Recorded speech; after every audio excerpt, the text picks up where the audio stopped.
Dan ada sebuah riwayat unik jemaah dimuliakan Allah, yaitu tentang kisah Sayyidina Anas bin Malik. Siapa Anas bin Malik? Anas bin Malik ini sahabat Nabi yang tinggal bersama Nabi sejak kecil. Jadi sejak kecil dia berkhidmat melayani Nabi. Ketika Nabi wafat, dia mulai tumbuh dewasa. Nah, Anas ini punya cerita unik tentang waktu subuh jemaah. Anas itu kalau ada orang ngobrol kayak gini, kita ngobrol-ngobrol gitu, tiba-tiba kesebut nama Tustar atau Tustar, maka beliau akan langsung menangis. Kalau teman-temannya gitu ngobrol, kamu dari mana sih? Saya kemarin jalan-jalan dari Tustar. Langsung meleleh air matanya Anas. Ada orang ngobrol gitu, kemudian kamu anak mana? Saya lahir di Tustar. Nangis. Ada apa dengan Tustar juga? Dan apa Tustar itu? Tustar itu sebenarnya hanya nama kota yang hari ini terletak di wilayah Iran, yang dulu tentu wilayah kaum muslimin. Tustar itu hanya nama kota, tapi tidak sekedar nama kota bagi Anas bin Malik, karena Anas punya kenangan. Di masa pemerintahan Sayyidina Umar bin Khattab diadakan pembukaan negeri-negeri termasuk ke arah Persia. Jadi kaum muslimin dikirim untuk berdakwah. Mereka ditawarkan kepada Islam, tapi kemudian oleh musuh biasanya ditolak dan terjadi peperangan. Nah, jemaah dimuliakan Allah, benteng Tustar itu kala itu dikepung oleh para mujahidin, oleh para sahabat termasuk yang ada di dalamnya, termasuk Sayyidina Anas bin Malik. Jumlah mereka sekitar 30.000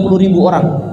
Banyak, Pak. Tapi ternyata musuh yang dikepung jumlahnya lebih banyak. Sejarah mencatat sekitar 150.000 orang. Tapi begitulah umat Islam ketika mereka masih berkualitas. Jumlah itu tidak istimewa dalam Islam. Makanya Sayyidina Umar bin Khattab mengatakan, lan nuqatilu bil adad wala bil udad. Kami itu tidak pernah berjuang dengan mempertimbangkan dana dan jumlah. Itu enggak kami banget, kata Sayyidina Umar. Kota Tustar itu dikepung karena bentengnya kuat sekali, enggak nanggung-nanggung jemaah. Dikepung selama kurang lebih 1,5 tahun. Bapak Ibu bayangin, nungguin benteng 1,5 tahun. Itu bukan cuma yang dikepung loh, yang ngepung bisa bosan duluan, nungguin gitu musuh supaya nyerah keluar. Maka waktu yang lama ini menunjukkan bagaimana sabarnya kaum muslimin dalam berjuang.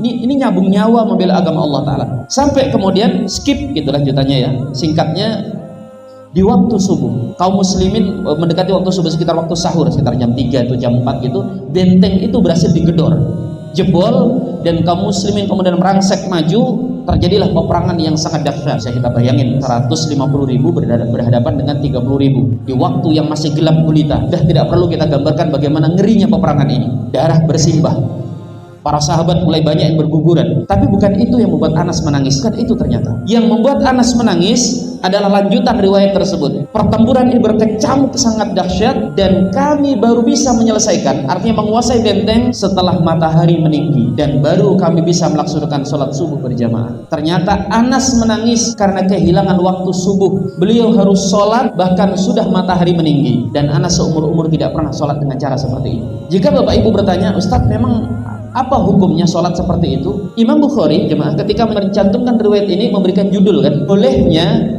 menunda waktu sholat karena jihad. Ya tentu Pak, karena kalau dalam kondisi perang seperti itu kan nggak mungkin kita ngomong ke musuh, stop ya, istirahat, ronde kedua istirahat, sholat dulu, ntar berantem lagi, kan nggak mungkin, lanjut ya. Dan itu dibolehkan. Tapi sekali lagi, Anas yang merupakan didikan Nabi SAW, yang mereka biasa menikmati waktu subuh seperti ini dengan ilmu dan nasihat siraman rohani, seperti kehilangan sesuatu. Maka kebayang kalau kita hari ini kehilangan waktu subuh hanya karena tidur, kehilangan waktu subuh hanya karena atas nama capek, atau kehilangan subuh karena hal-hal yang lainnya. Maka kita memohon kepada Allah Subhanahu wa Ta'ala, semoga kita senantiasa diberikan kenikmatan bisa duduk di masjidnya di waktu-waktu subuh seperti ini. Amin ya rabbal alamin.